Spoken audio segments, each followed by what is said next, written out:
അസ്സലാമു അലൈക്കും. Welcome back to ഫിച്ചസ് കക്ടൈൽ. അപ്പോൾ എല്ലാവരും സുഖമായിട്ടിരിക്കണമെന്ന് വിശ്വസിക്കുന്നു. അപ്പോൾ ഇന്നത്തേത് ഒരു അടിപൊളി മീൻ കറിൻ്റെ റെസിപ്പിയാണ് കേട്ടോ. അപ്പോൾ അയില വെച്ചിട്ടാണ് കറി ഉണ്ടാക്കിയെടുക്കുന്നത്. അയില മുളകിട്ടതിൻ്റെ റെസിപ്പി കേട്ടോ. വളരെ പെട്ടെന്ന് തയ്യാറാക്കാൻ പറ്റുന്ന ഒരു അടിപൊളി റെസിപ്പിയാണ്. അപ്പോൾ വേഗം തന്നെ നമുക്ക് റെസിപ്പിയിലോട്ട് കടന്നാലോ. അപ്പോൾ ഈ മീൻ കറി നമുക്ക് ചോറിൻ്റെ കൂടെയും ചപ്പാത്തിയുടെ കൂടെയും പുട്ടിൻ്റെ കൂടെയൊക്കെ നല്ല കോമ്പിനേഷനാണ് കേട്ടോ. അപ്പോൾ ഞാൻ മീൻ കറി ഉണ്ടാക്കാൻ വേണ്ടിയിട്ട് ഞാനൊരു ചട്ടി വെച്ചിട്ടുണ്ട്. അപ്പോൾ മീൻ കറിയൊക്കെ ഉണ്ടാക്കുമ്പോൾ ചട്ടിയിൽ തന്നെ ഉണ്ടാക്കിയെടുക്കാം കേട്ടോ. അപ്പോൾ അതിൻ്റെ ശരിക്കുള്ള ടേസ്റ്റ് കിട്ടുള്ളൂ. പിന്നെ ഞാൻ അതിലോട്ട് കുറച്ച് വെളിച്ചെണ്ണ ഒഴിച്ചെടുത്തിട്ടുണ്ട്. അതുപോലെ തന്നെ വെളിച്ചെണ്ണയിൽ തന്നെ മീൻ കറിയൊക്കെ തയ്യാറാക്കിയെടുക്കാം കേട്ടോ.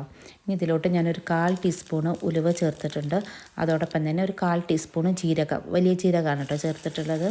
അതുകൂടി ചേർത്തിട്ട് നന്നായിട്ട് പൊട്ടിയതിന് ശേഷം നമുക്കിതിലോട്ട് 1 ടേബിൾ സ്പൂൺ ഇഞ്ചി വെളുത്തുള്ളി പേസ്റ്റ് ഒന്ന് ചേർത്ത് വെക്കാം. എന്നിട്ട് ഇഞ്ചി വെളുത്തുള്ളിയുടെ ഒരു പച്ചക്കുത്തൊക്കെ ഉണ്ടല്ലോ, അതൊക്കെ ഒന്ന് മാറുന്ന വരെ ഒരു മിനിറ്റ് ഒന്ന് ജസ്റ്റ് ഒന്ന് വഴറ്റിയെടുക്കണം കേട്ടോ. അപ്പോൾ ഇതൊരു മീഡിയം ഫ്ലെയിമിൽ വെച്ചിട്ട് ചെയ്താൽ മതി. ഇനി ഇതിലോട്ട് ചേർക്കുന്നത് ഒരു ചെറിയ സവോളയും അതുപോലെ തന്നെ ഒരു 10-12 ചുവന്നുള്ളി ചെറുതാക്കി അരിഞ്ഞതും കൂടി ചേർത്ത് കൊടുക്കുന്നുണ്ട്. അപ്പോൾ ഇത് ചേർത്തിട്ട് നമുക്ക് ഈ സവോളയും ചുവന്നുള്ളിയൊക്കെ നന്നായിട്ടൊന്ന് വഴറ്റിയെടുക്കണം കേട്ടോ. അപ്പോൾ ഞാൻ കുറച്ച് ഉപ്പും കൂടി ചേർത്തിട്ടാണ് ഇതൊന്ന് വഴറ്റിയെടുക്കുന്നത്. അപ്പോൾ ആരെങ്കിലും വീഡിയോ സബ്സ്ക്രൈബ് ചെയ്ത് കാണുന്നുണ്ടെങ്കിൽ ഒന്ന് സബ്സ്ക്രൈബ് ചെയ്തേക്കണേ. അതുപോലെ തന്നെ തൊട്ടടുത്തുള്ള ബെല്ലേക്കും ക്ലിക്ക് ചെയ്യാനും മറക്കരുത് കേട്ടോ. പിന്നെ എൻ്റെ ചാനലിൽ ഞാൻ കുറേ റെസിപ്പീസ് അപ്ലോഡ് ചെയ്തിട്ടുണ്ട്. അപ്പോൾ കാണാത്തവരുണ്ടെങ്കിൽ അതൊക്കെ ഒന്ന് കണ്ടു നോക്കിയിട്ട് സപ്പോർട്ട് ചെയ്യണം കേട്ടോ. അപ്പോൾ നമ്മളുടെ സവോളയുടെയും ചെറിയുള്ളിയുടെയും കളറൊക്കെ മാറി വന്നിട്ടുണ്ട്. ഈ സമയത്ത് നമുക്ക് ഇതിലോട്ട് 2 തക്കാളി ചേർത്ത് കൊടുക്കാം. 2 മീഡിയം സൈസുള്ള തക്കാളിയാണ്. അത് അരിഞ്ഞതും കൂടി ചേർത്തിട്ട് നന്നായിട്ടൊന്ന് ഇളക്കിയതിന് ശേഷം ഈ തക്കാളി പെട്ടെന്ന് സോഫ്റ്റായി കിട്ടാൻ വേണ്ടിയിട്ട് നമുക്കൊന്ന് അടച്ച് വെക്കണം കേട്ടോ. തക്കാളി നന്നായിട്ട് സോഫ്റ്റായി കിട്ടണം. അപ്പോൾ അതിന് വേണ്ടിയിട്ട് നമുക്ക് അടച്ച് വയ്ക്കാം. അപ്പോൾ ആ തക്കാളി കുക്കാവുന്ന സമയം കൊണ്ട് നമുക്ക് ഇതിലോട്ടുള്ളൊരു മസാല തയ്യാറാക്കിയെടുക്കണം. അപ്പോൾ അതിന് വേണ്ടിയിട്ട് ഞാനൊരു പാത്രത്തിലോട്ട് 2 ടേബിൾ സ്പൂണ് കാശ്മീരി മുളക് പൊടിയാണ് ചേർക്കുന്നത്. ഇപ്പോൾ നിങ്ങൾക്ക് എരിവ് കൂടുതൽ ഇഷ്ടമാണെങ്കിൽ 1 ടേബിൾ സ്പൂൺ കാശ്മീരി മുളക് പൊടിയും 1 ടേബിൾ സ്പൂൺ നല്ല എരിവുള്ള മുളക് പൊടിയും കൂടി ചേർത്താൽ മതി കേട്ടോ. എന്നിട്ട് ഇതിലോട്ട് ചേർക്കുന്നത് 1/4 ടീസ്പൂണ് മല്ലിപ്പൊടി, അതുപോലെ തന്നെ 1/2 ടീസ്പൂണ് മഞ്ഞൾപ്പൊടി, പിന്നെ ഫിഷ് മസാല ഞാൻ 1.5 ടേബിൾ സ്പൂണോളം ചേർത്തിട്ടുണ്ട്. അത് നിർബന്ധമില്ല. ഇപ്പം നിങ്ങളുടെ കയ്യിലുണ്ടെങ്കിൽ ചേർക്കുക, ഇല്ലെങ്കിൽ ആവശ്യമില്ല കേട്ടോ. അല്ലെങ്കിൽ നമുക്ക് കുറച്ച് ഒരു 1/2 ടീസ്പൂൺ ഗരം മസാല ചേർത്ത് കൊടുത്താലും മതി.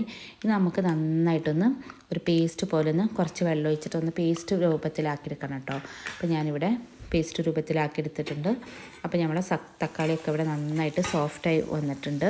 അപ്പോൾ ഇങ്ങനെ നമ്മൾ മസാല ആക്കിയെടുക്കുകയാണെങ്കിൽ നമ്മൾ കറിക്കൊരു കുറുകിയ ചാറ് പോലെ നമുക്ക് കറിക്ക് കിട്ടും കേട്ടോ. അപ്പം മീനൊക്കെ മുളകിടണമെങ്കിൽ നമ്മൾ കറിയൊക്കെ ഒന്ന് ലൂസായിരിക്കുമല്ലോ. പക്ഷേ നമ്മൾ മസാല ഇങ്ങനെ ചേർക്കുകയാണെങ്കിൽ കറിക്കൊരു കട്ടി കിട്ടും കേട്ടോ. അപ്പം ഞാൻ മസാല ഇതിലോട്ട് ഉണ്ടാക്കി വെച്ചിരിക്കുന്ന മസാല ഇതിലോട്ട് ചേർത്തിട്ടുണ്ട്. അത് നന്നായിട്ടൊന്ന് മിക്സ് ചെയ്തതിന് ശേഷം കുറച്ച് കറിവേപ്പില ചേർത്ത് കൊടുത്തിട്ടുണ്ട്. പിന്നെ നമ്മൾ മസാല ഉണ്ടാക്കിയ പാത്രത്തിൽ തന്നെ കുറച്ച് വെള്ളം ഒഴിച്ചിട്ട് ആ വെള്ളം കൂടി ഒന്ന് ചേർത്തിട്ട് ഈ മസാലയുടെ പച്ചക്കുത്തൊക്കെ ഒന്ന് പോകുന്നവരെ ഒരു മിനിറ്റോളം ഒന്ന് വഴറ്റിയെടുക്കണം കേട്ടോ. എന്നിട്ട് വേണം നമുക്കിതിലോട്ട് പുളി പിഴിഞ്ഞത് ചേർക്കാൻ വേണ്ടിയിട്ട്. അപ്പോൾ ഞാനൊരു നെല്ലിക്ക വലുപ്പത്തിലുള്ള പുളി എടുത്തിട്ടുണ്ട്. അത് പിഴിഞ്ഞിട്ട് അതിന് വെള്ളമാണ് ഇപ്പോൾ ഒഴിച്ചെടുത്തത്. അത് ഒഴിച്ചതിന് ശേഷം നന്നായിട്ടൊന്ന് മിക്സ് ചെയ്തെടുക്കുക.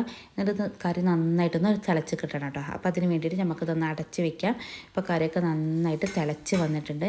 ഈ സമയത്ത് നിങ്ങൾക്ക് ഇത്രയും ലൂസ് വേണ്ടെങ്കിൽ നിങ്ങൾക്കൊന്ന് വറ്റിച്ചെടുക്കാം കേട്ടോ. അപ്പോൾ തുറന്ന് വെച്ചിട്ടൊന്ന് തിളപ്പിച്ചെടുത്താൽ കറി ഒന്ന് വറ്റി കിട്ടും കേട്ടോ.